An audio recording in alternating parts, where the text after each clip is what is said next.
my God, he's drowning. Somebody please, somebody help. Maya's voice broke as it echoed along the deserted Detroit riverbank, her small frame sprinting toward the churning water. Her shoes, torn and soaked, skidded across the mud. She could barely see the man between the waves, but his flailing arms and desperate cries made it clear he was dying. She dropped her backpack, ignoring the sharp rocks that tore at her soles. There was no time. No one else was coming. She splashed into the icy water, the cold wrapping around her legs like chains, biting deep into her bones. "Hold on!" she screamed, even though he was too far gone to answer. The current slammed into her, knocking her sideways. A jagged branch caught her thigh, ripping through her jeans and skin. Pain shot up her leg, but she grit her teeth and kept moving. She was bleeding. She didn't care. He went under. "No, no," she cried, diving forward. Her arms plunged into the dark water. She grasped wildly mud, weeds, nothing, and then fabric. A sleeve. She grabbed tight and pulled with everything her trembling muscles had. His body rose, his head lolled back, lips blue, eyes rolled up. Come on, don't die," Maya muttered through chattering teeth. She hooked her arm under his and dragged him, inch by inch, through the slush and river weeds. Her wounded leg throbbed, hot blood mixing with the freezing water. She stumbled, nearly falling, but kept going. They reached the shore. She collapsed beside him, panting, soaked, and shaking. The man wasn't breathing. "No, no, no, no," she whispered, kneeling over him. She placed her hands on his chest like she'd seen on a video once, pushed, counted. Nothing. She tilted his chin, pinched his nose, breathed into his mouth. His chest rose slightly. She coughed, wretched, tasted river on her tongue, but kept going. "Breathe," she sobbed. "Breathe." Suddenly, he jerked. Water burst from his mouth as he coughed violently, turning to his side. He gasped, eyes wide, limbs flailing. Maya dropped back onto the wet ground, shaking in relief. Her vision swam, her leg burned. She pressed her palm against the bleeding gash, wincing. The man turned toward her. Where am I?" "You're safe," she panted. "You're okay." She tried to smile, but her lips trembled too hard. Then, footsteps. Heavy, urgent, angry. "What the hell is going on here?" A woman's voice sliced through the air. Maya turned to see a tall, sharply dressed woman running toward them from a silver SUV parked up the embankment. Her heels dug into the dirt, her pearl necklace bouncing with each step. "Tom? Oh my God, Tom!" the man moaned weakly. The woman dropped to her knees beside him, cradling his wet head. Then she turned eyes wild and looked at Maya. "What did you do to him?" I saved him," Maya stammered. "He was drowning. I pulled him out." "Saved him?" the woman barked. "Look at you. Look at your filthy hands. You think I'm stupid?" Maya tried to step back but stumbled. Her injured leg gave out. "I didn't hurt him," she said, voice small. "Please, he fell in. I just—" A sharp crack rang out. The woman slapped her. Maya gasped, stumbling back. "You little thief. Did you push him in? Try to rob him? You disgusting street rat." "I didn't," Maya cried. Her cheek stung, her breath caught. "I swear. I pulled him out. He wasn't breathing." The woman advanced, fury in her eyes. "You think I'm going to let someone like you touch my husband and get away with it?" Another step, another shout. Maya's ears rang. Above them, a dry snap echoed from the trees. A large branch, weakened and brittle, cracked overhead. Maya looked up. Time slowed. The branch fell, straight toward the woman. "Look out," Maya lunged. She shoved the woman aside just as the branch crashed down. The two of them tumbled to the ground. The woman landed hard, cursing. Maya landed on her already injured leg and screamed in pain. The torn flesh opened further. She rolled onto her side, clutching her thigh, breathing in ragged sobs. The woman stared at the fallen branch inches from where she'd stood. Then at Maya. Their eyes locked hers wide with disbelief. Maya's glazed with pain. "I told you," Maya whispered through clenched teeth. "I was trying to help." Silence. Wind rustled the leaves. The man Tom groaned from the ground. The woman looked at him, then back at Maya, who lay crumpled, bleeding, and soaked on the cold, wet ground. Something in her face shifted. Slightly. The anger faltered. Not entirely, but enough. I didn't see," she murmured. Maya didn't answer.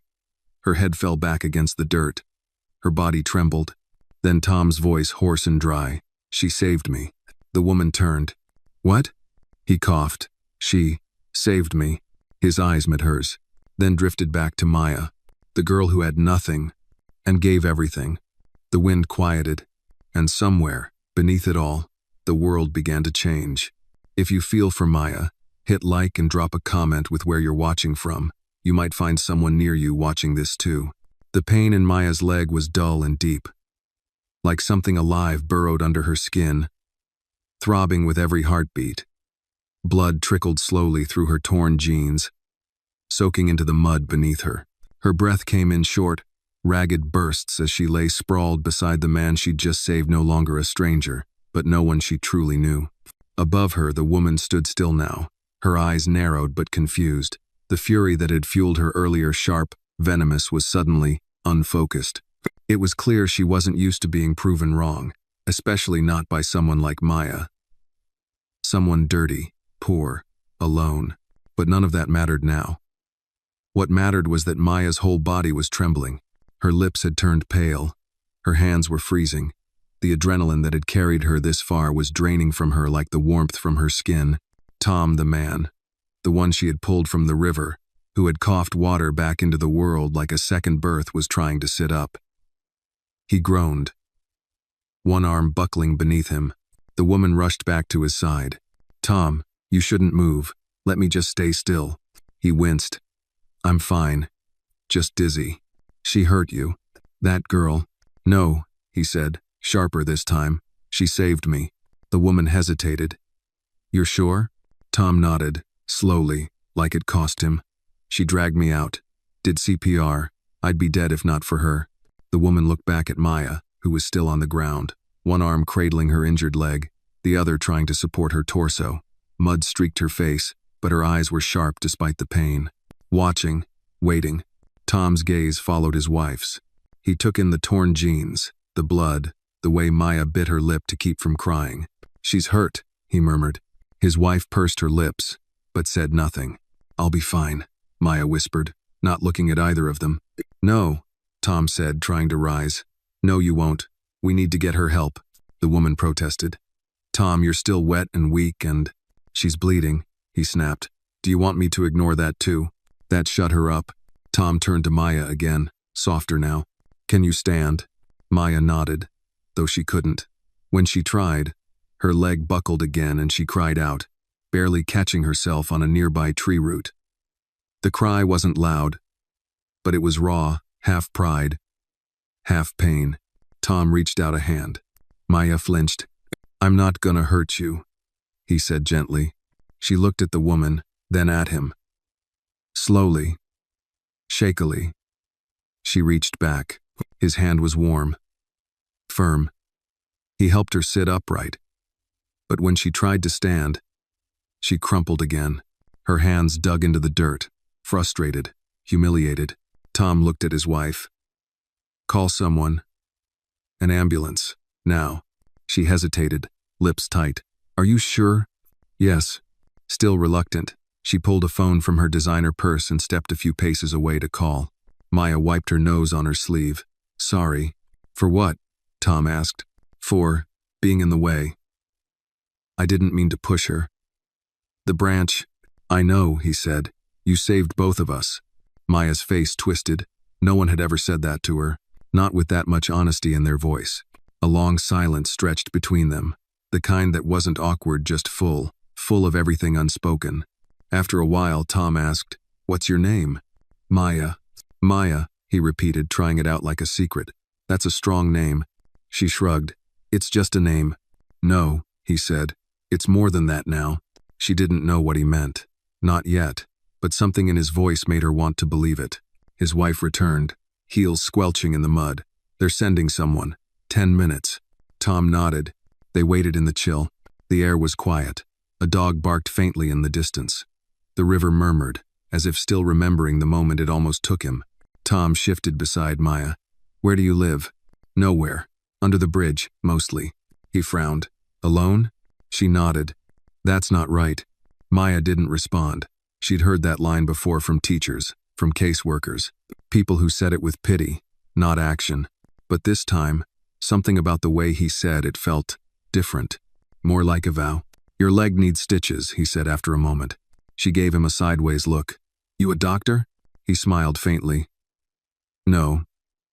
But I've been hurt enough to recognize the signs. She almost smiled back, but the pain flared again and pushed it away. Why were you even near the river? He asked. I come here sometimes, she said. It's quiet. Feels like it listens. And Tom looked at the water. Funny. That's why I came too. She glanced at him uncertain. You came here on purpose? He nodded. Needed to get away. From what?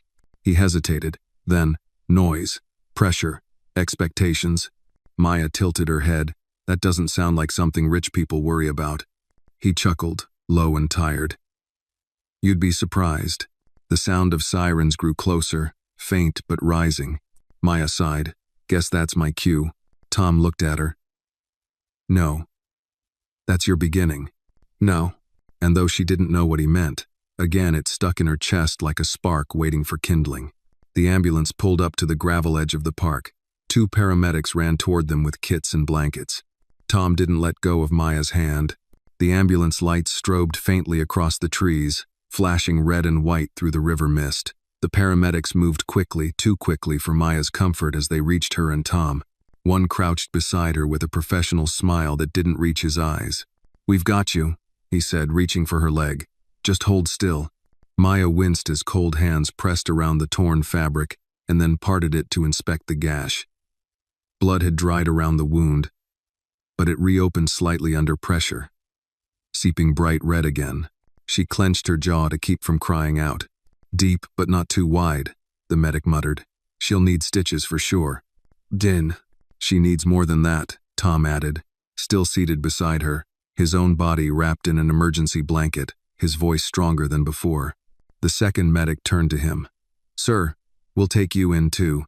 You're soaked through and ice cold. You could be hypothermic. I'm not going anywhere without her, Tom said, motioning toward Maya. Maya blinked at him, caught between disbelief and something warmer, more unfamiliar. Protocol says, the medic started. I know protocol, Tom interrupted, his voice calm but absolute. But I also know rights. And I'm telling you, I'm staying with the girl who saved my life. The medics looked at each other and then nodded. All right, let's get you both up and in. One of them gently lifted Maya's arm and helped her onto a stretcher. The second medic wrapped her in thermal foil, careful to avoid pressing against her injured leg.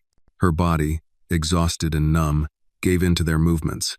She wanted to resist, wanted to say, I can walk. But the truth was, she couldn't.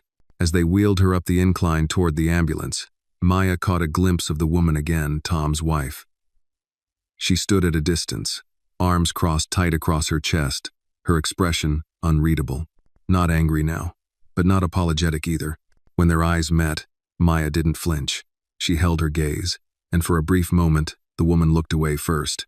In the ambulance, Tom was already seated, rubbing his hands together near the heater vent.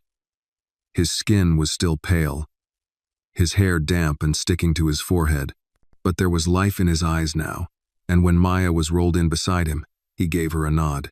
You holding up? He asked. Maya nodded slowly. Guess I've had worse. He smiled faintly. You've got grit. I've got nowhere to be, she said with a shrug. The medic working on her raised a brow. Any emergency contacts? Parents? Guardians? Maya hesitated. No. The man scribbled something on his chart and didn't press further, but Tom did. No one at all? He asked, quieter now. No one who'd care, she said, then added, almost like an afterthought, used to be my mom, but she died when I was 9. I'm sorry, he said. She looked at him, and for once, didn't look away. Yeah. Me too.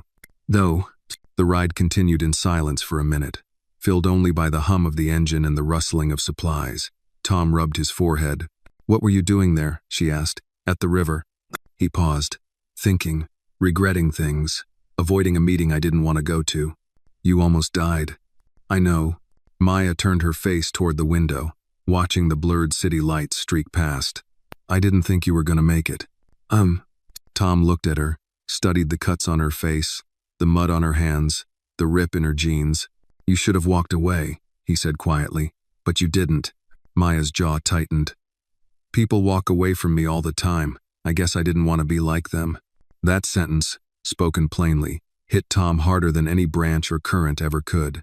He leaned forward, elbows on his knees, voice low. I don't know who you are, Maya, but I owe you everything. She gave a half smile. Most people don't remember me 10 minutes after they see me. Well, I will. Sure, she muttered, not believing it, not fully. But his tone planted a seed, a flicker. The ambulance turned sharply, pulling into a private hospital. Staff rushed to the back doors. Tom motioned toward Maya. She goes in first, her leg. I'm fine, she tried to argue. He turned to her. Maya, you're not fine. You saved me and got hurt doing it. Let someone help you now. No. She frowned but nodded slightly. Too tired to argue more. Inside, they were separated. Nurses whisked Maya into a treatment room. The doctor numbed her leg and began stitching, while a nurse cleaned her cuts, bandaged her arm, and gently wiped the dried blood from her cheek.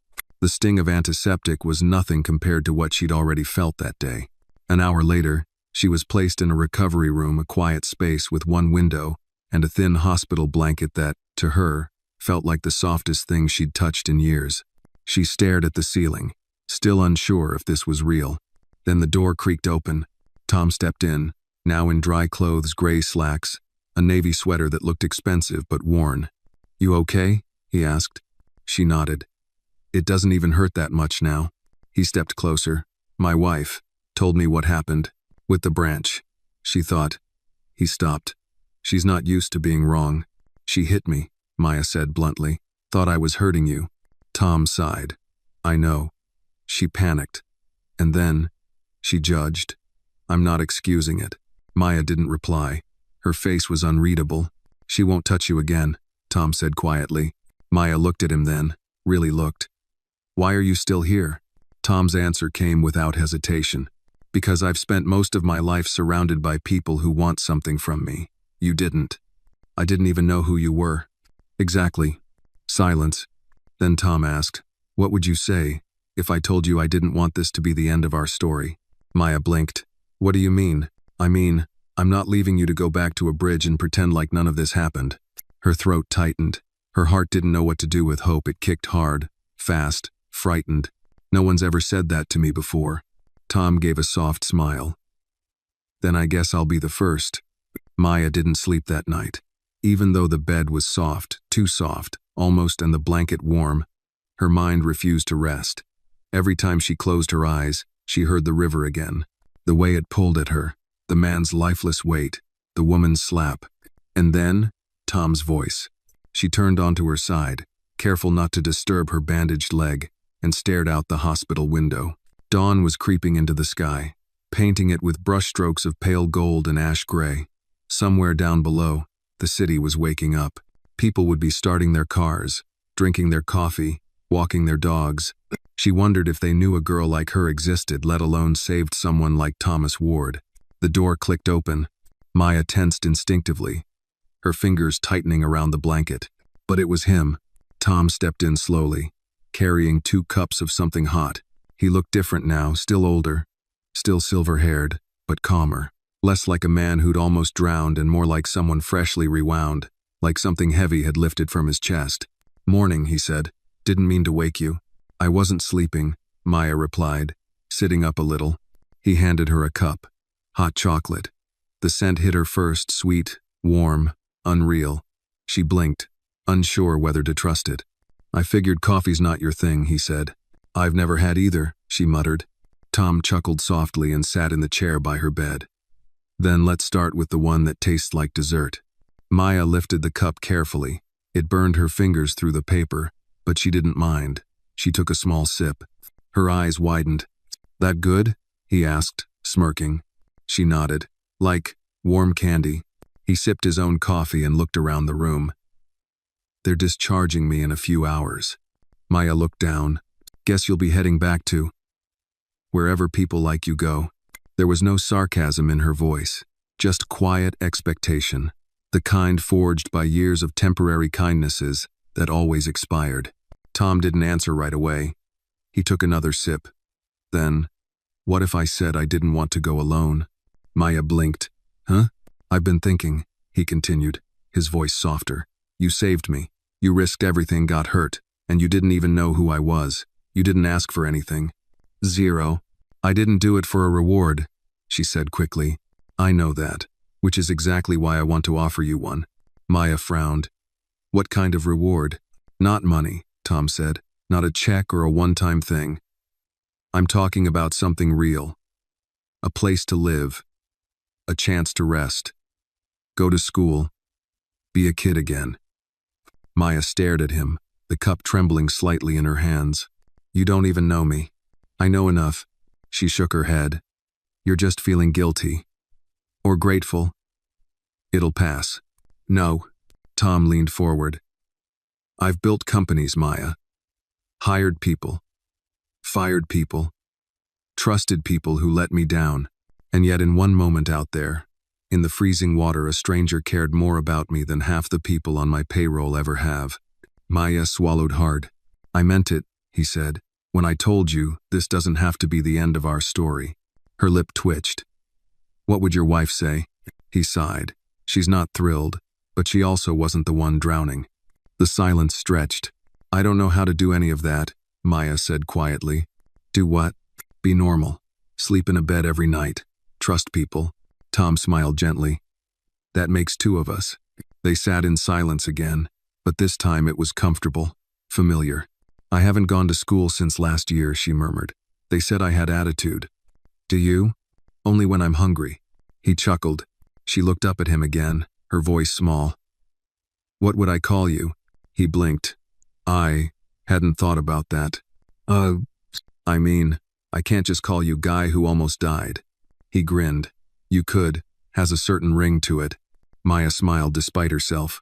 Then, after a pause, Tom's okay? Tom's perfect. She sipped more hot chocolate. Her hands had stopped shaking.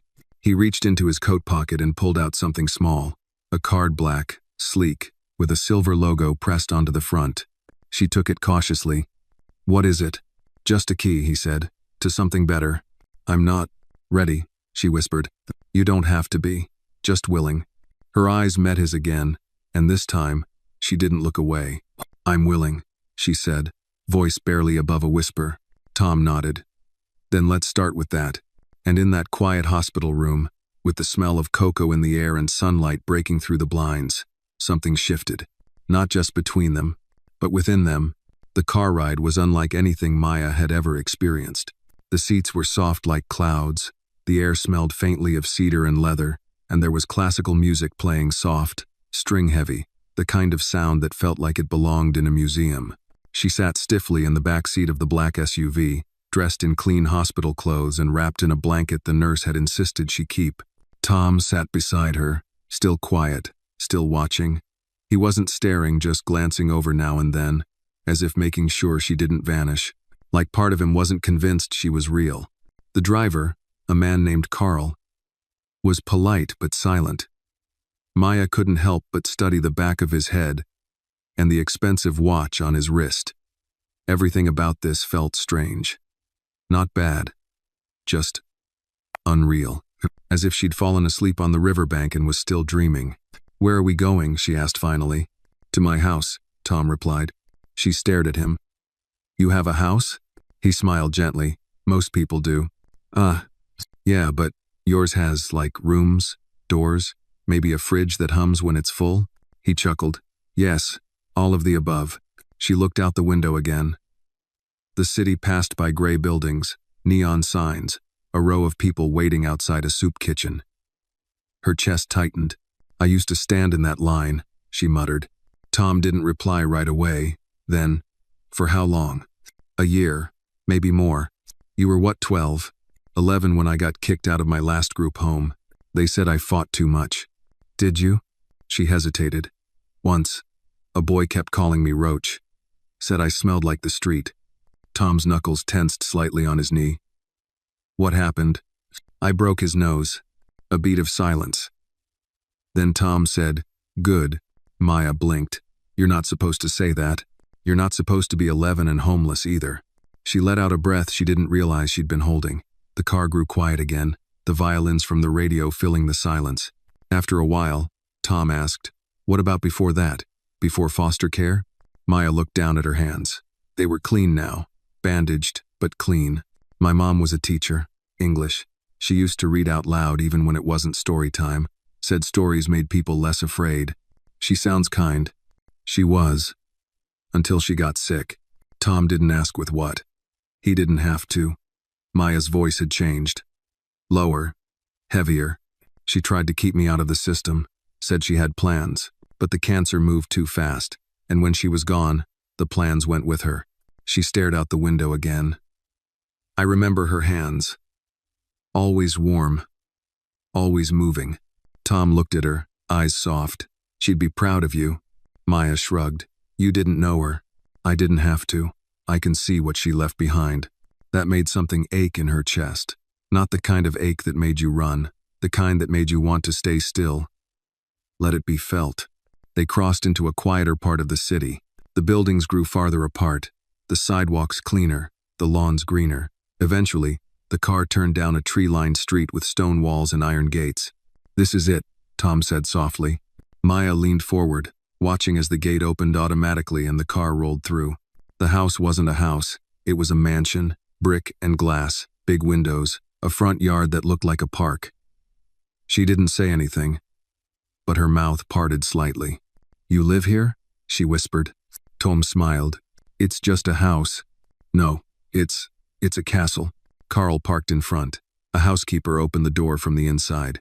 Tom stepped out first, then turned to offer Maya a hand. She stared at it for a moment before taking it. Inside, the air was warm and smelled like something baked vanilla. Cinnamon. The floors were dark wood. The walls high, hung with paintings. There were no plastic chairs. No locked cabinets. No silence filled with fear. Welcome home, Tom said. Maya froze. Home. No one had said that word to her in years. Her voice cracked. I don't know if I can do this. Tom knelt beside her. Maya, you saved my life. But more than that, you reminded me why it was worth saving. You don't have to prove anything. You just have to let yourself breathe. She blinked fast, trying to chase the tears away. You're really not gonna send me away? No, he said firmly.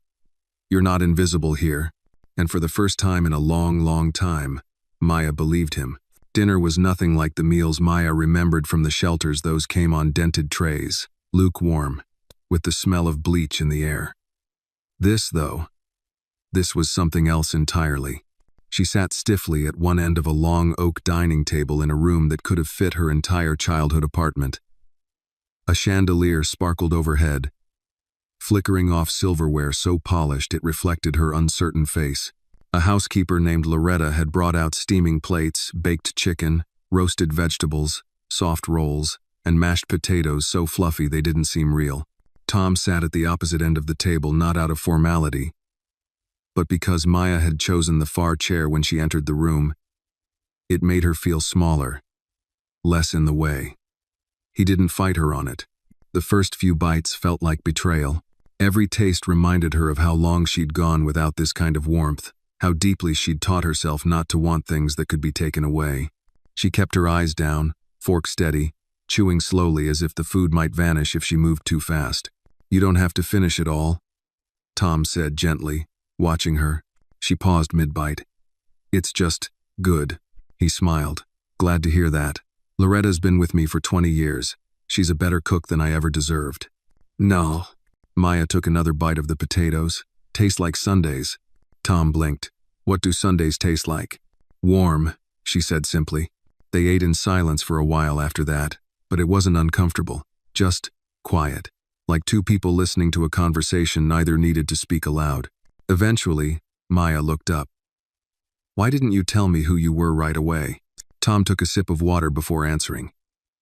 I didn't want it to matter. It does though, she said. You're rich. Important. You're in the paper. He nodded. And none of that helped me when I was drowning. She watched him for a moment. You didn't seem like someone who needed saving. No one does. Until they do. Maya picked at the corner of her bread roll. Most people wouldn't believe me if I said I saved someone like you. I know. They'd think I was trying to get something. I know that too. She looked at him again. Why don't you? Tull met her eyes. Because you already had a chance to take something and didn't. Maya didn't respond. The truth of that sat between them, unchallenged. Outside the tall windows, the sky had turned a deep navy blue. The trees rustled gently, leaves brushing glass. For a moment, it reminded her of the nights by the river, wind and silence, and the sound of things moving that no one saw. Tom stood slowly. Want to see something? Maya looked uncertain but nodded.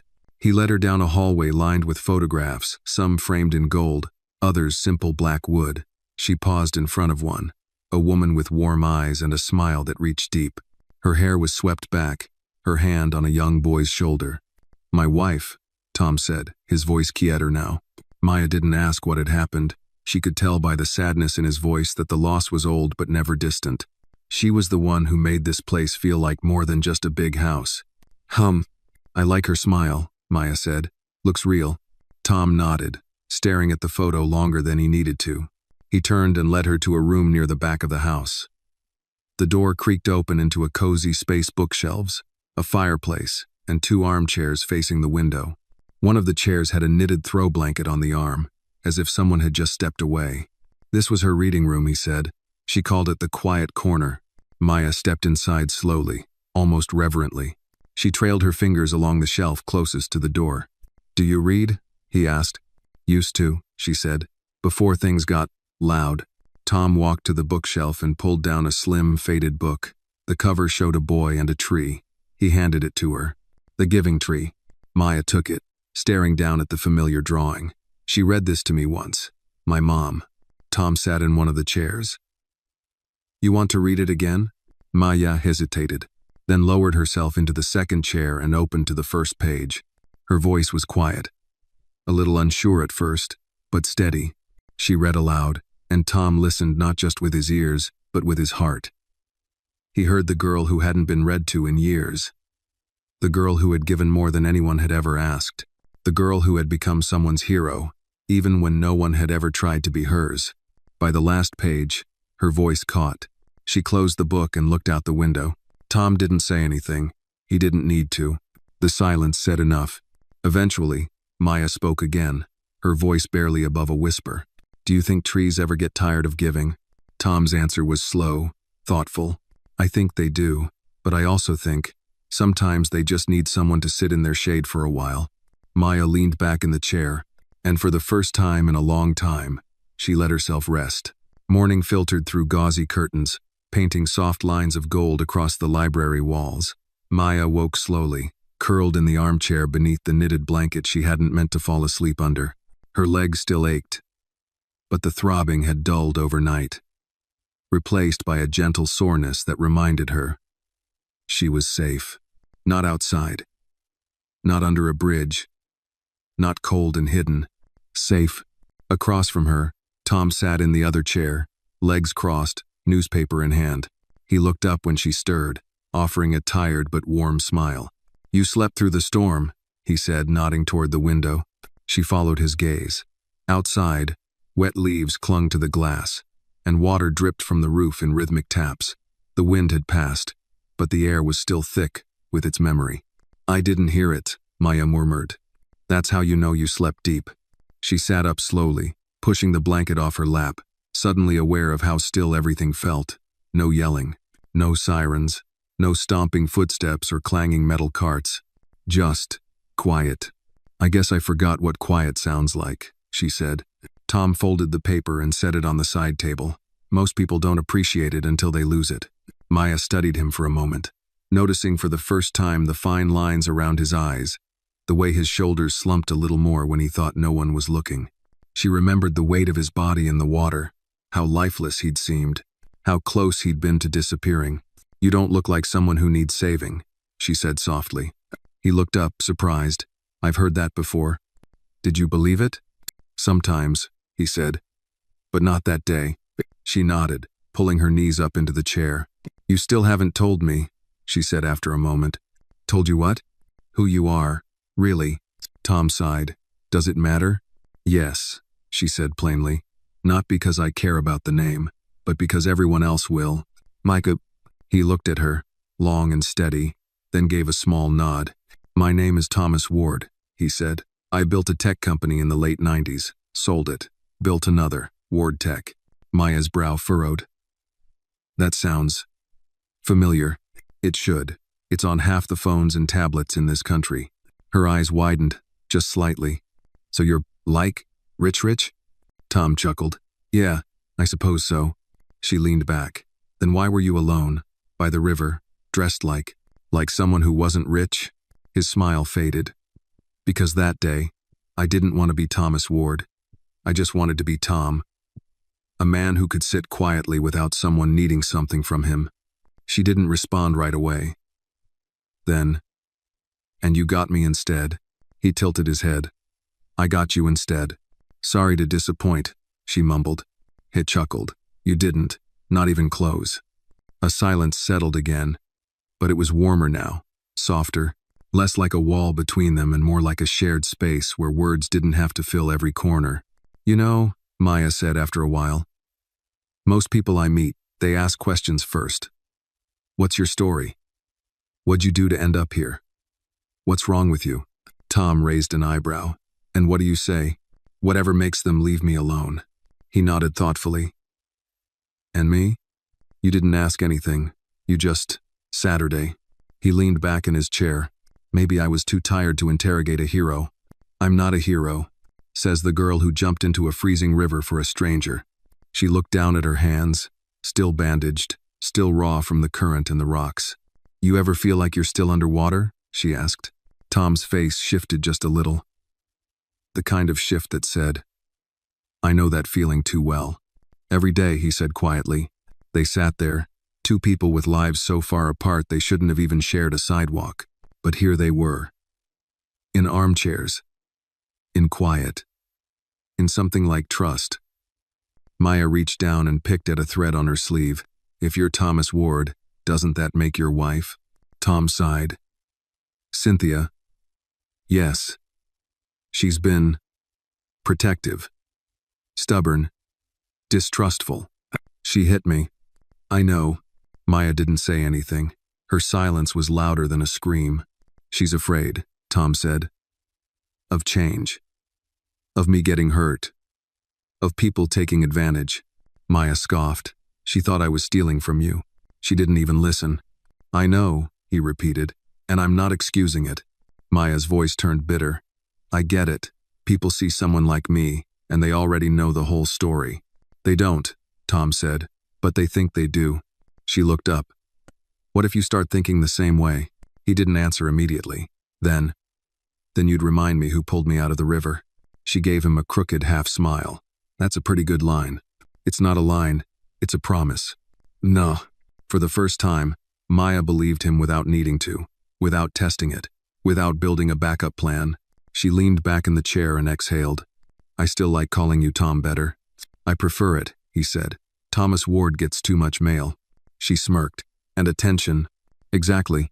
Maya looked at the window again. The sky was clearing, and sunlight began poking through, catching on the glass and warming the floor. She closed her eyes for a moment. Tom? Yeah? You think it's okay? If I stay a little longer? He smiled. I was hoping you would. And that morning, in a quiet corner of a large, lonely house, a girl with no name left behind became the one name a man like Thomas Ward would never forget. The sun had slipped beyond the horizon, leaving behind a soft orange afterglow that bled into violet across the Michigan sky. The garden behind Tom's house stretched wide and quiet, dotted with trees older than Maya's memory could measure.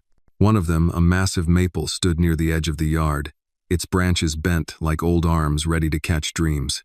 Maya sat beneath it. Her injured leg stretched out gently over a folded towel Loretta had brought from inside. The air was cool, crisp with early fall, but not cold enough to chase her back indoors.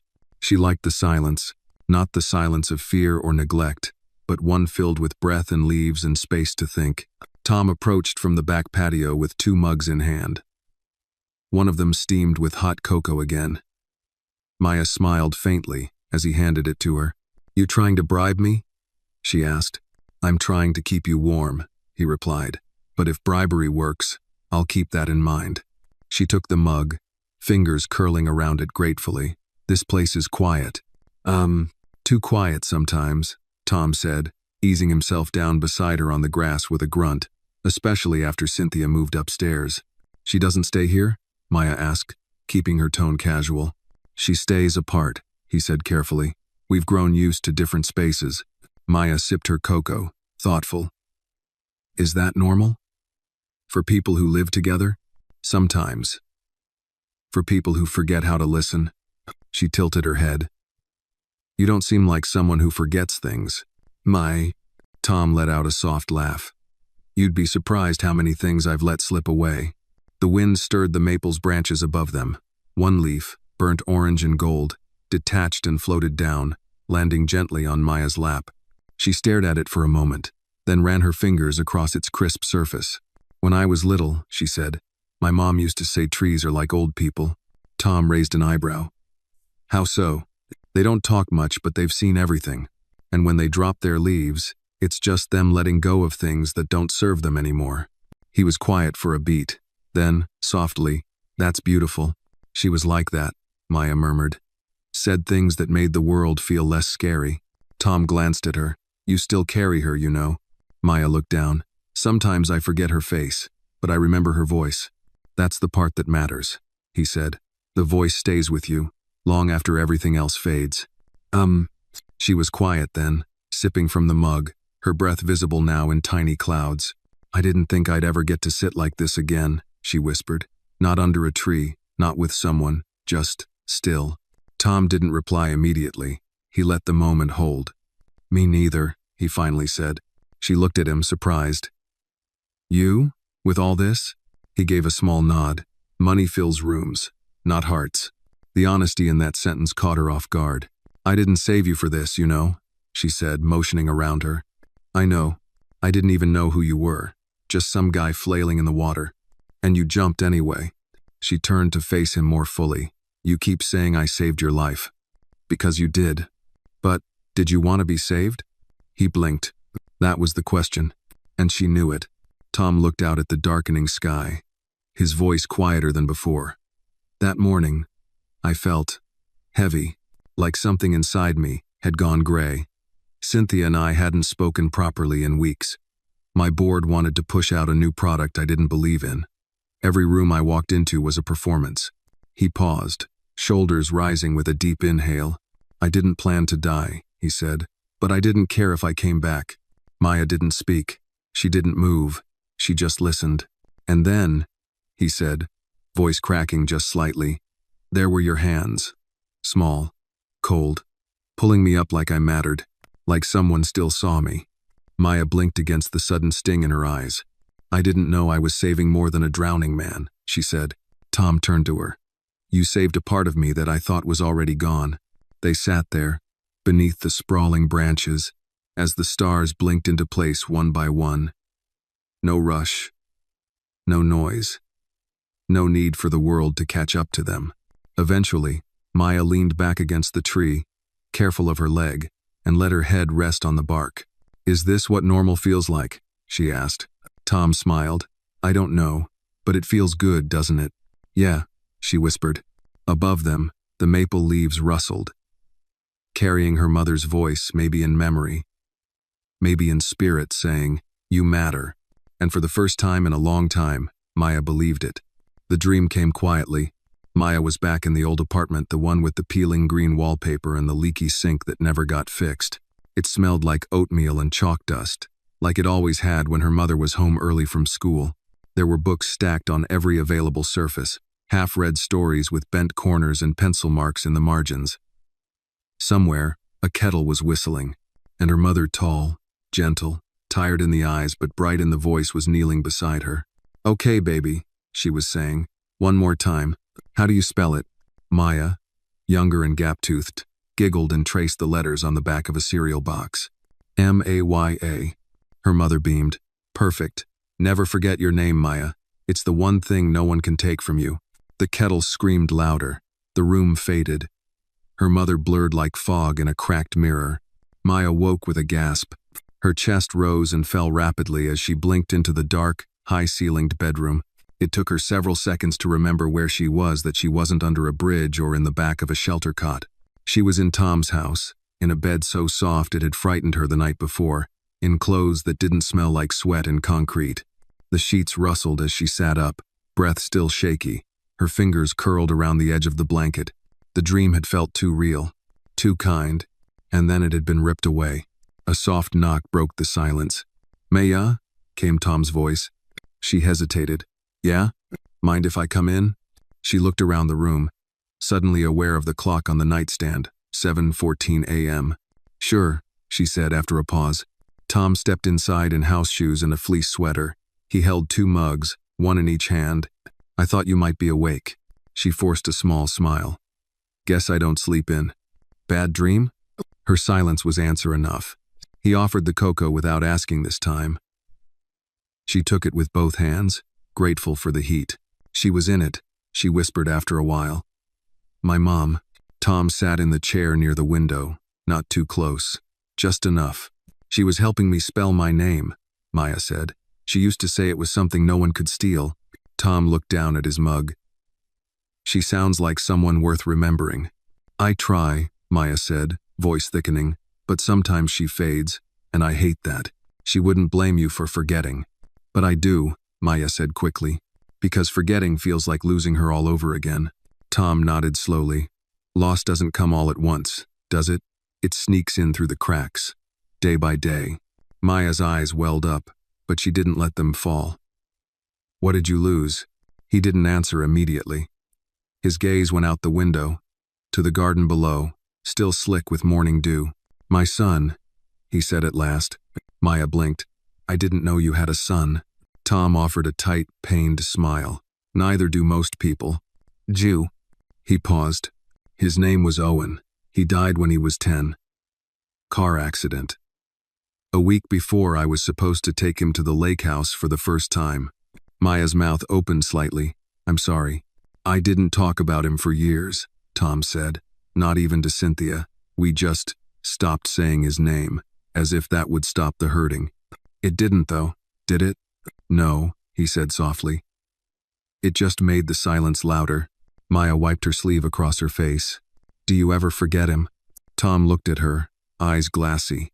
"Never, but I do forget the sound of his laugh, and that hurts more than anything."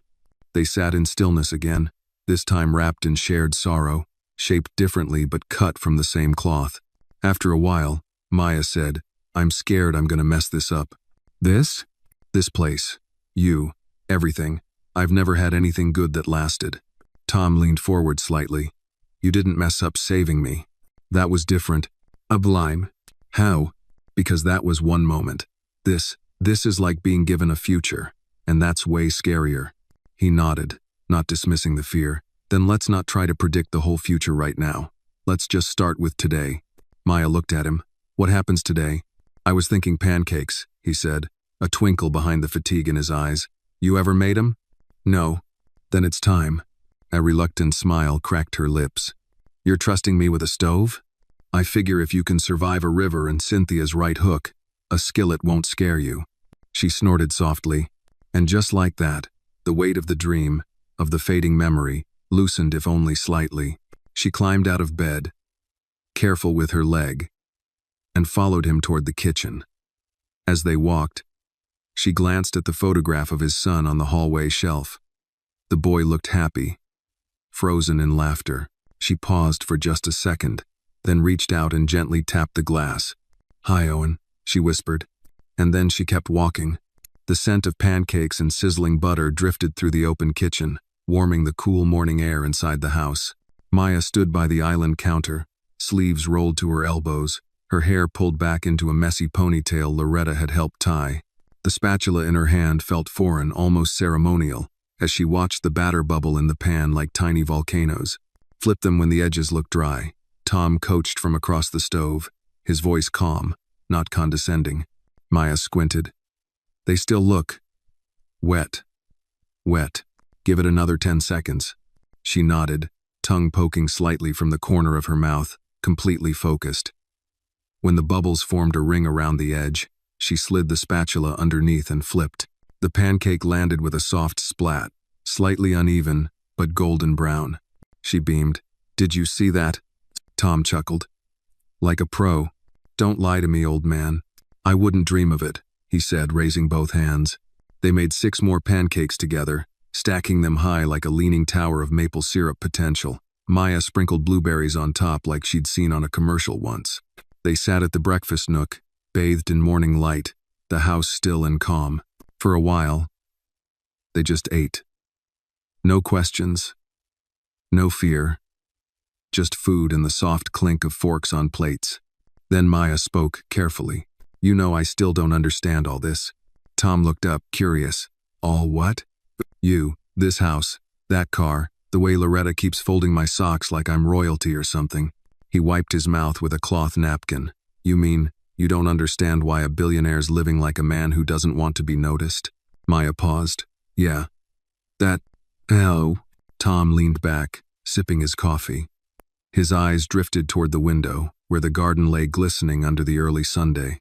"Most of my life was about being seen," he said finally. "Articles, awards, gala dinners where people shook my hand and forgot my name 5 minutes later. I thought power meant being everywhere at once, always visible, always important." "Was it?" "It was exhausting," he said simply. Maya tilted her head. "So you just walked away?" "Eventually, after Owen died. I didn't care if anyone saw me. In fact, I wanted to disappear. I moved out of the city. Built this house far from the glass towers and stock tickers. Cynthia stayed in that world. I didn't." "And Wardtech?" she asked. "That's you?" Tom hesitated. "It was. Not anymore. I stepped down 3 years ago. Gave the reins to a board that mostly wants money." Maya frowned. "And they just let you leave?" "They didn't want a grieving father on the cover of Forbes." She studied him, chewing her last bite slowly. "So, you're like Batman, but sadder." Tom laughed, really laughed this time. It surprised them both. "I've been called many things," he said, "but that's a first." Maya smirked. "Don't worry. I won't tell anyone you're Bruce Wayne." He met her gaze, and the laughter faded, replaced by something heavier. "Maya," he said, "there's something I need to show you." She tensed slightly, unsure why his voice had changed. Tom stood and walked to the side table near the fireplace. He opened a drawer and pulled out a small black box. He returned to the table and set it gently in front of her. She looked down at it. "What is it?" "Open it." With hesitant fingers, she lifted the lid. Inside sat a sleek metal card, matte black with embossed silver letters. "Thomas Ward, private access, executive level, Wardtech." Her breath caught. He watched her carefully. "That card grants me access to every private building, facility, and vault tied to Wardtech worldwide. It's a symbol of who I was." Maya stared at it. "Why are you showing me this?" "Because I needed you to see the part of me no one else gets to see anymore. The part I stopped sharing." She swallowed hard. "You're telling me you're what? Worth billions?" "Give or take. And you're here, eating pancakes, with me. I'd rather be here than in any boardroom." "Lee?" She set the card down, her hands suddenly cold. "I don't know what to do with that." Tom nodded. "That's okay. I'm not asking for anything. You're not scared I'll try to steal from you now that I know." He smiled. "You already had the chance, remember? I was unconscious, half dead, wallet in my coat." She looked away. "I didn't even think about it." "I know. That's why I trust you." Silence settled between them again. This time it wasn't comfortable. It was thick with implication, with pressure Maya didn't ask for. "I'm not special," she said finally. Tom leaned forward. "You are to me." Tears stung the backs of her eyes. She looked down at her lap, hiding the tremble in her jaw. "I don't know how to live in a world where people think I matter." "Then let me show you," he said, "one day at a time." She took a breath, then another, then nodded once, like a fragile truce between the life she came from and the one unfolding in front of her. Tom reached over and closed the box, but left it on the table. "If you ever want to hold it again," he said softly, "you can." Maya didn't answer, but her fingers lingered near the box, hovering just above the metal surface. not quite touching. Like someone reaching for a future they weren't sure they deserved. Maya had never seen this much marble in one building. The corporate headquarters of WardTech towered over downtown Detroit, with glass panels that reflected the city back at itself and security guards who stood as still as mannequins. She walked beside Tom, her shoulders tense and her palms slightly damp. Every step echoed on the pristine floor like a drumbeat of misplacement. "I feel like I'm in a movie," she muttered under her breath. Tom smiled. "You get used to the silence. It's the whispers you don't." And just as he said it, they began. People stared. First, in passing, quick glances over shoulder bags, flickers of recognition at Tom's face. Then, longer, deeper. Their eyes flicked from Tom to Maya, lingering with a confusion that quickly turned into speculation. A few didn't bother to hide it. "Is that? She's not dressed like. I heard he's bringing someone new into his will." Maya caught every syllable like a slap. Her chin lifted, instinctively, defensively. She'd worn the best clothes Loretta could find for her clean slacks, a blue blouse, shoes that didn't pinch, but she could still feel their judgment slicing through cotton and thread, through every vulnerable memory she thought she'd buried. Tom placed a steady hand on her back. "You okay?" he whispered. "Do I look okay?" "You look strong."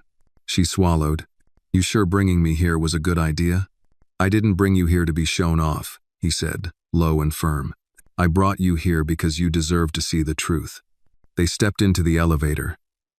Walls of polished chrome reflecting distorted versions of their faces. Maya stood back, arms crossed. As Tom inserted his keycard, the elevator hummed and glided upward without a sound. On the 39th floor, the doors opened into a sunlit conference room. Glass walls, a massive oval table. People in tailored suits were already seated, 6 of them each with a sleek device or notepad in front of them. At the head of the table stood Cynthia. She turned the moment they entered, her face unreadable. Sharp. Controlled. "Tom," she said crisply, "you're late." "I brought a guest," he replied. Cynthia's eyes flicked to Maya. The tension in the room dropped 5 degrees. "This isn't a social call," Cynthia said. "This is a board-level meeting." Tom didn't flinch. "She stays." A man in a gray suit shifted in his seat. Tom, with all due respect. "She stays," he repeated.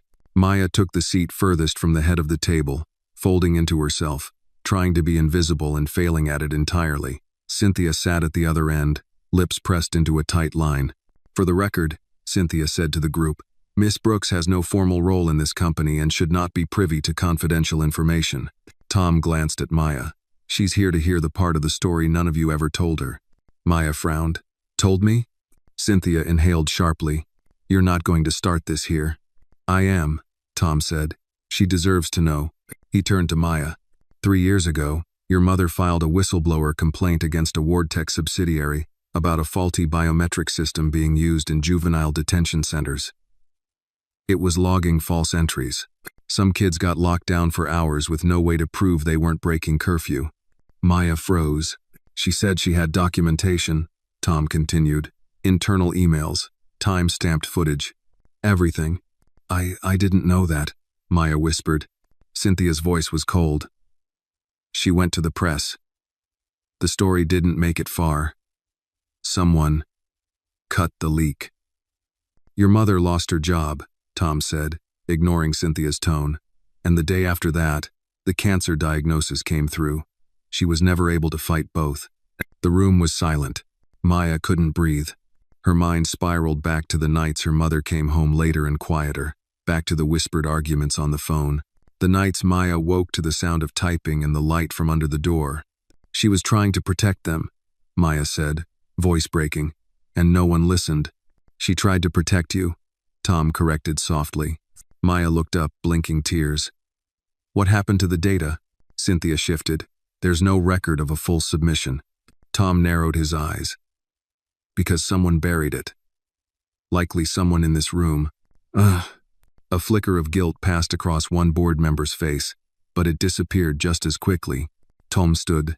"This is why I brought her here, not for spectacle, not to stir gossip, but because she deserves to know that her mother wasn't just another number." The silence that followed was thick, trembling. Then Maya spoke, her voice firmer than anyone expected. "She died thinking she failed. but she didn't. You did. The room was stunned. Even Cynthia blinked, ever so slightly. Maya stood. Her hands weren't shaking anymore. I'm not here to take your company or your power, she said. I'm here to take back her name. She turned to Tom. Can we go? He nodded once. As they walked toward the elevator, no one stopped them. No one dared. And in the chrome doors, Maya saw her reflection again, this time not distorted, not uncertain. Just her. Whole. Zane. Real. That night, the house felt different. Not colder, not louder, just heavier, as if the walls themselves were holding their breath.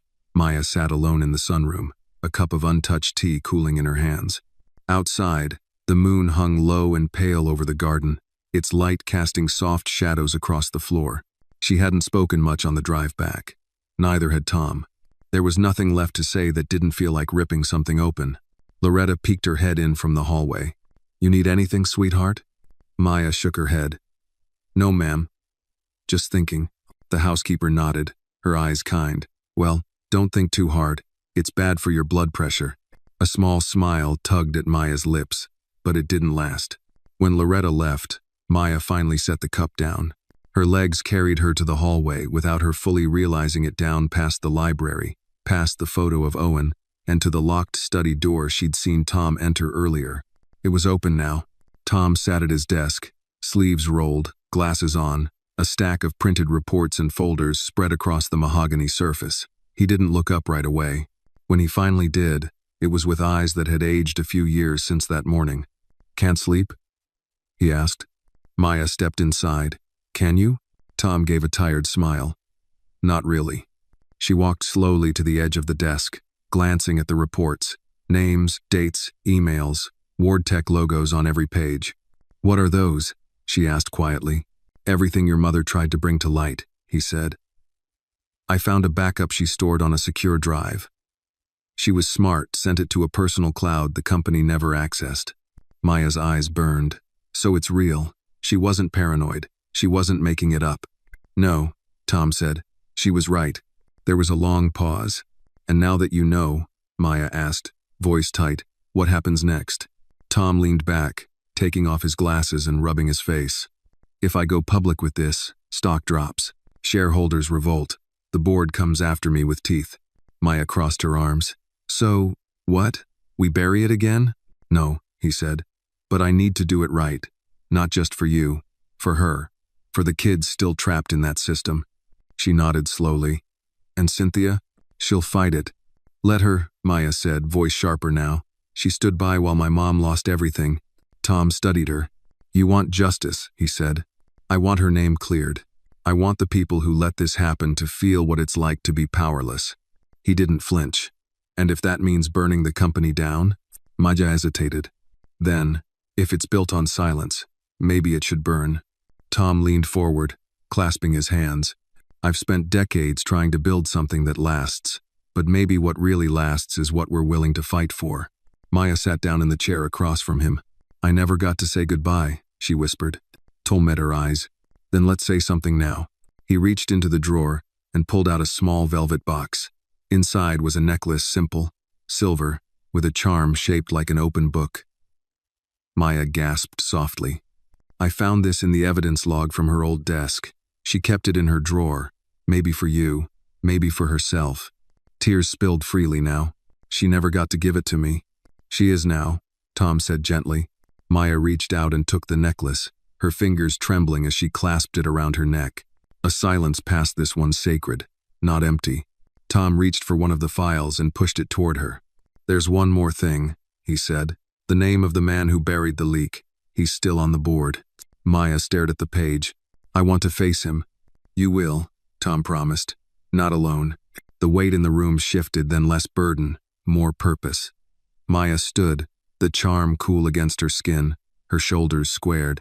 She didn't know what tomorrow would bring, but for the first time in years, she knew she wouldn't run from it. She would walk straight into the fire if it meant the world finally heard her mother's voice. Loud, clear, and unashamed. WardTech's executive dining floor was normally off-limits to visitors. Tinted glass, private entrances, fresh orchids changed daily, everything whispered exclusivity. Maya didn't belong here, and everyone knew it. But she wasn't here to belong. She was here for answers. She walked beside Tom, her steps slower but certain. Her braid was tight, her eyes sharper than usual. Around her neck hung the silver necklace, her mother's charm, the small open book resting just below her collarbone like armor. Inside the dining hall, the board members sat at a long table draped in white linen. They had been mid-meal when Tom's message came through. Now, they were alert. Some annoyed, some wary, and one James Whitmore visibly nervous. He was the only one who didn't stand when Tom entered. Maya's gaze locked on him immediately. That was the man, the one who'd buried her mother's evidence, the one who signed the internal memo that labeled her a disruption. James adjusted his cufflinks, forcing a smile. Tom, you should have scheduled this properly. Tom didn't sit. This isn't a courtesy visit, James. He motioned to Maya, who stepped forward. This is Maya Brooks, daughter of Camille Brooks. James's jaw tightened. Ah, yes, I remember the case. Do you? Maya asked, voice steady. James leaned back. If I recall, your mother was let go after violating protocol and whistleblowing, Maya interrupted. She reported biometric manipulation in juvenile detention tracking, and you buried it. He chuckled a sharp, dismissive sound. Allegations, no proof. Tom tossed a printed document onto the table. We have her backup drive, with time-stamped files, email chains, security logs. It's all there. The room went still. James didn't pick up the paper. Old data, outdated. That system was decommissioned. Maya took a step closer, her voice rising. Because kids were being locked in solitary based on bad tech. Because of you.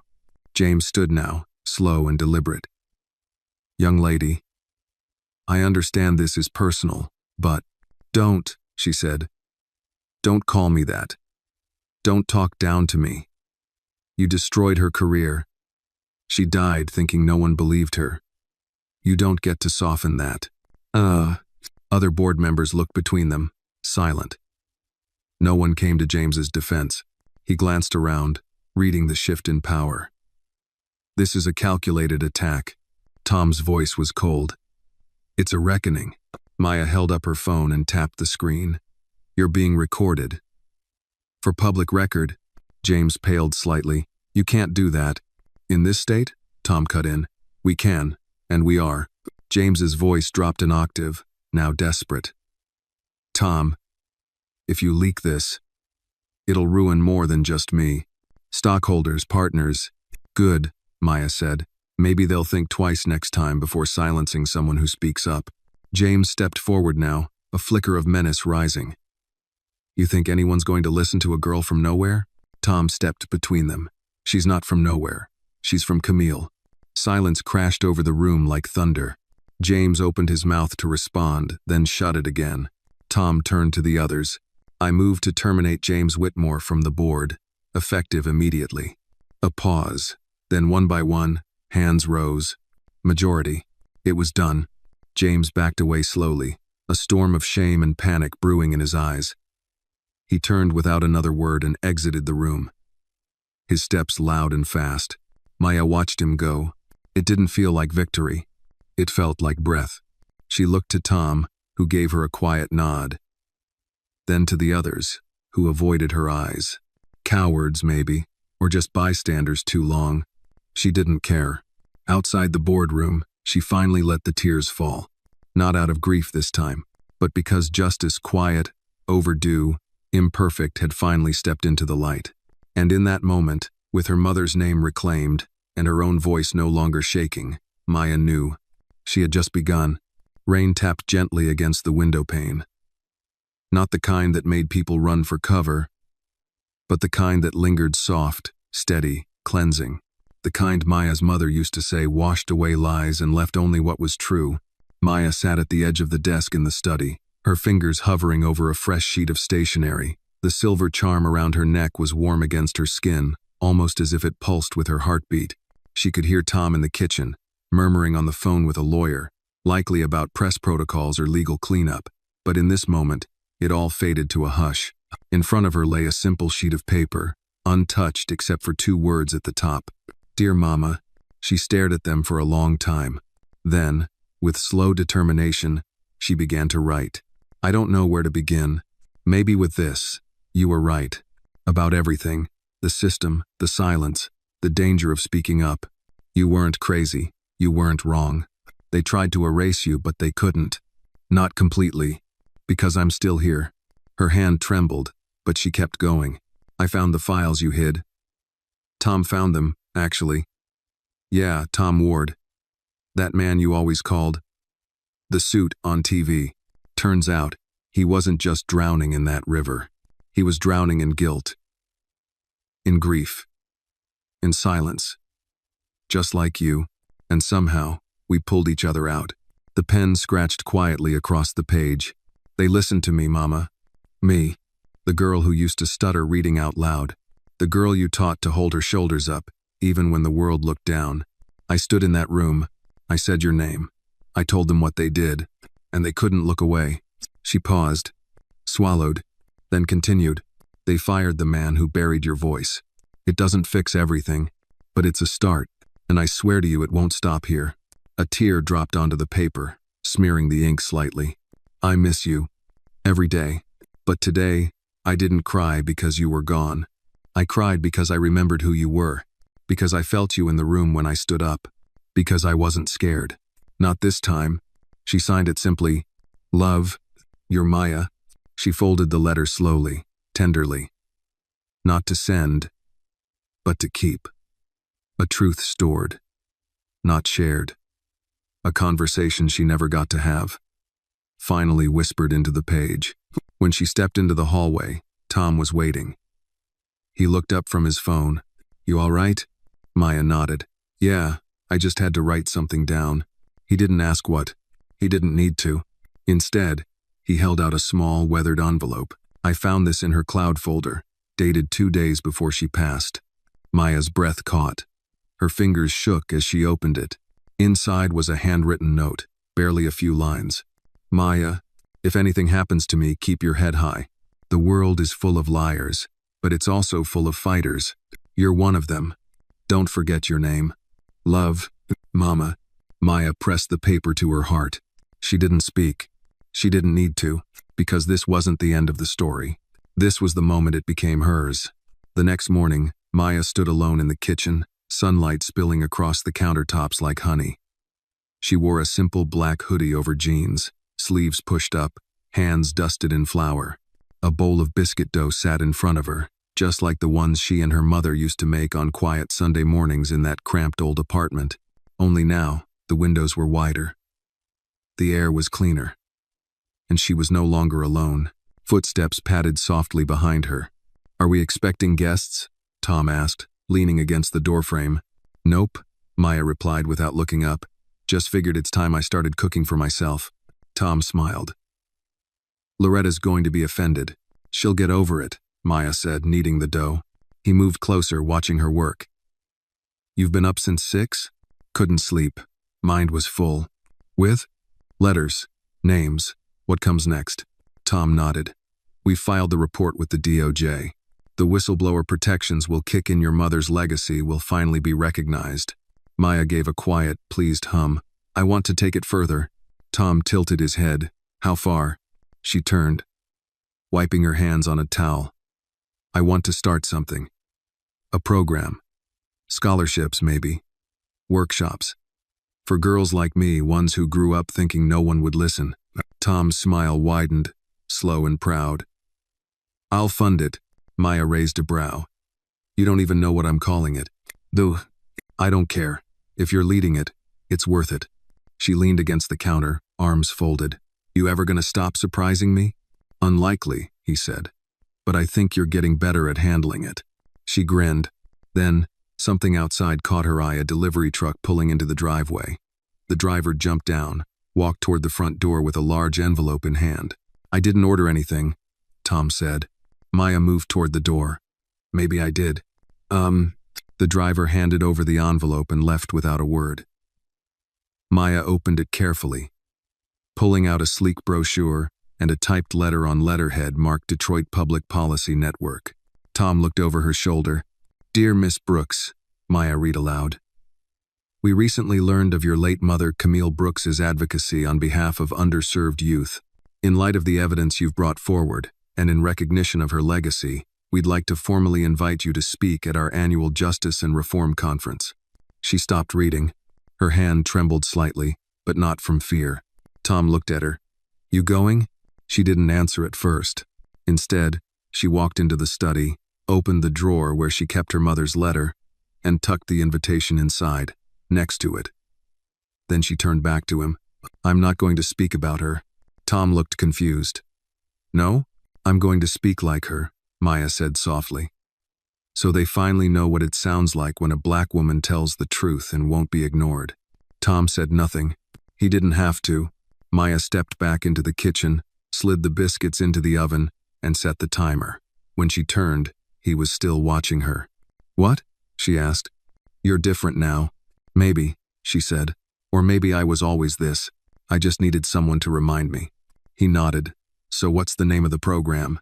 Maya didn't hesitate. Cammie's voice.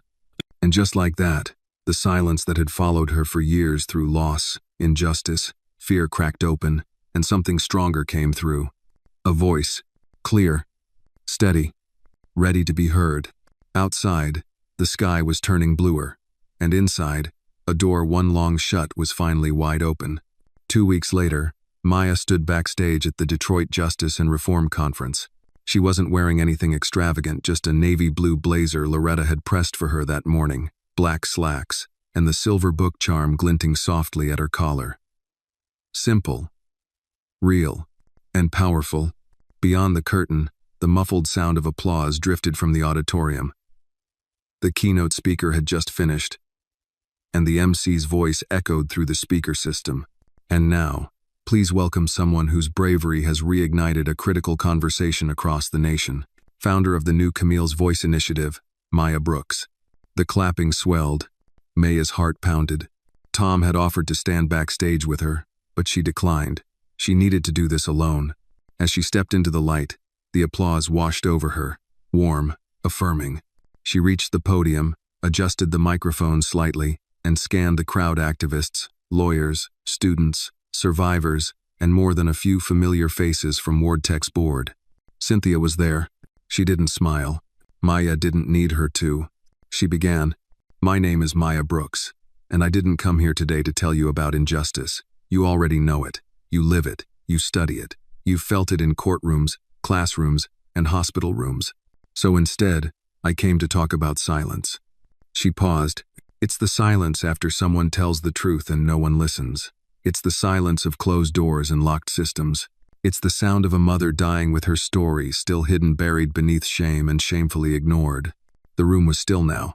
Not even phones clicked. My mother, Camille Brooks, wasn't perfect, but she was principled. She worked as a systems analyst for a juvenile corrections program that used biometric check-ins. When she discovered those systems were wrongfully logging kids, some as young as 12 as truant or in violation of curfew, she didn't stay quiet. No.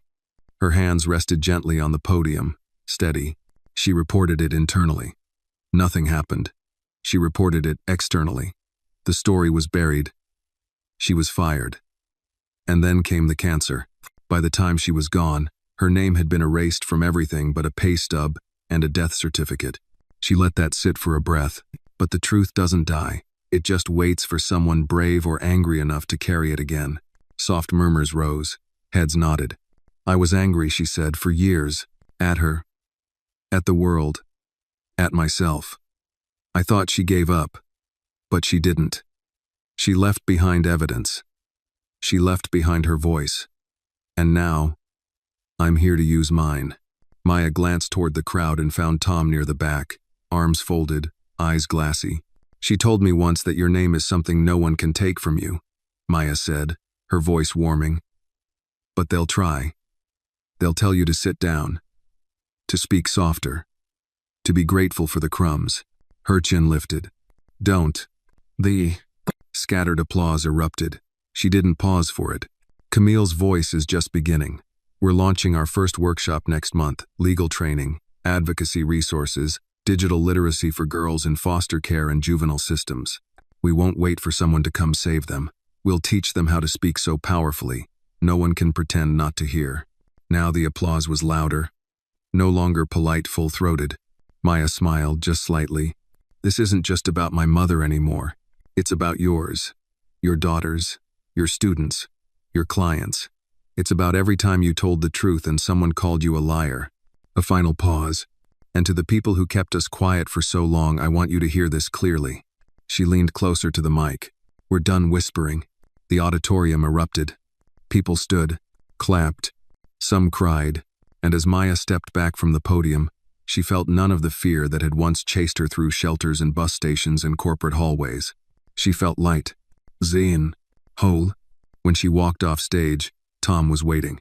You didn't just speak, he said. You landed like thunder. Maya grinned. Good. They walked out into the Detroit sunshine together. A voice behind them whispered to another, that girl's going to change everything. But Maya didn't hear it. She didn't need to, because she knew now. She already had. It was a Sunday, not the heavy kind, where silence weighed too much and the sky threatened rain. No, this one was soft, golden, the kind of morning Camille Brooks used to call God's apology for the weak. The kind that made old folks sit longer with their coffee and younger ones believe again, even if only for a while. At Eastwood Community Park, a small crowd had gathered around a modest unveiling. No press, no podiums, just family, neighbors, and a few city officials. Maya stood near the front, her hands clutching a single white lily, heart thudding gently in her chest. Tom stood just behind her, quiet, respectful. Loretta was there too, wearing her best Sunday hat, eyes misty, hands clasped tight in front of her. The veil was drawn back, and there it stood, a bronze plaque, nestled among native wildflowers, under the shade of a red oak tree. It read, in memory of Camille Brooks, 1,972,020. Mother, advocate, truth-teller. She saw injustice. She spoke anyway. Below the text was an engraving of Camille's profile, kind, resolute, eyes full of purpose. Maya stepped forward. She knelt to place the lily beneath the plaque, her fingers brushing the bronze lightly. I used to think a monument had to be marble, she said quietly to no one in particular. But I think this is better. It's closer to the people, closer to the dirt she fought for. Someone behind her murmured, Amen. As the crowd began to wander off, some staying to chat, some sitting nearby to reflect, Tom joined her side. She'd be proud, he said. Maya didn't answer right away. Then, she'd probably say, it's about time. Tom chuckled. Probably. A young girl, maybe 11 or 12, approached Maya cautiously, holding a dog-eared notebook and a pen. Miss Brooks? She asked. Maya smiled gently. Yes, sweetie? I saw your speech online, the girl stammered, and I started writing this story about a girl who exposes a fake principal. I wanted to ask, how do you know when the truth matters more than what people think of you? Maya knelt, so they were eye level. You know when it keeps you up at night, she said softly.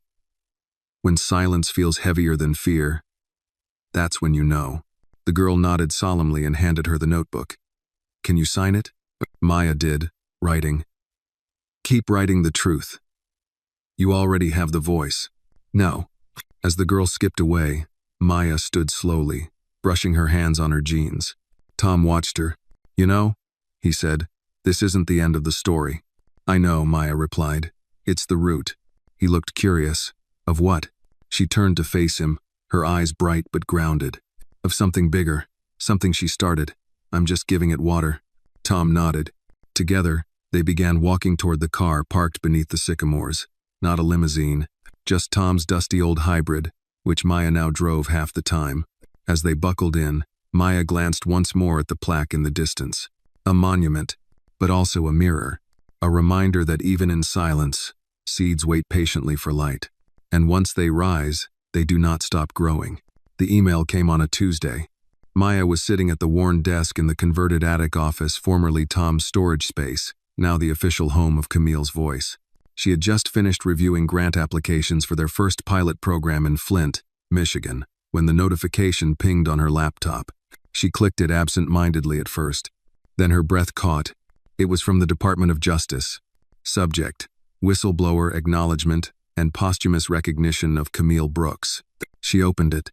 Dear Miss, Brooks, after extensive review and collaboration with local and federal agencies, we are writing to inform you that Camille Brooks's whistleblower complaint from 2020 has been verified and substantiated. The DOJ and Department of Youth Corrections will issue a formal statement clearing her name of any wrongdoing and publicly recognizing her contribution to justice reform. We will also be implementing immediate corrective measures across all facilities impacted by the biometric misreporting. Camille Brooks will be posthumously awarded the Citizens for Justice Honor, the first of its kind for a non-government employee. A ceremony will be held next month. Thank you for ensuring that her voice was not lost. Sincerely, U.S. Department of Justice. Maya leaned back in the chair. It creaked beneath her, but the sound barely registered. Her eyes welled not with pain this time, but with quiet, overwhelming release. Her mother had been heard. For the first time, officially, the air in the attic was warm, but not stifling. A breeze drifted in through the open skylight, carrying the distant sound of school kids shouting on a nearby playground. Life. Below, she heard Loretta humming in the kitchen, and the clang of a pan probably baking cornbread for their Tuesday potluck. Tom had gone to meet with the city council about a community tech center project. He'd be back before dinner, no doubt carrying some overly expensive cheese for the table. Maya smiled. Everything felt ordinary, but also monumental. She closed the laptop, stood, and walked to the window. Outside, the oak trees rustled with early autumn wind. The garden she'd started weeks ago, her first, was thriving. Tomatoes, basil, peppers. Loretta swore by using coffee grounds in the soil. It worked. Everything was growing. She reached into her pocket and pulled out a folded scrap of paper. Her mother's letter, the one that had reminded her to hold her head high. She didn't unfold it this time. She just held it. Spoken once, and never forgotten. Her phone buzzed. A message from a local news outlet requesting an interview. Another from a public school board member who wanted Camille's voice in their district. And one from the girl at the park with a photo of her holding up her story, published in her middle school newsletter. The caption read, "Thanks to Maya Brooks, I found my voice." Maya laughed through a sob. She walked downstairs and into the yard. As she stepped into the light, a cardinal landed on the railing. Her mother loved cardinals, said they were messengers, reminders. The bird cocked its head, then took off in a flash of red. Maya didn't chase it. She didn't need to. She turned toward the garden, rolled up her sleeves, and bent down to water the roots. Because the work wasn't over. But the silence was gone. The story of Maya Brooks teaches us that silence, even when forced, is never the end. Truth may be buried, delayed, or denied, but with courage, persistence, and purpose, it will rise. Maya's journey reminds us that justice often begins with one voice refusing to be ignored, and that even the quietest fight can echo across generations. In honoring her mother's legacy, Maya didn't just clear a name, she lit a path for others to speak, to act, and to believe that doing what's right still matters.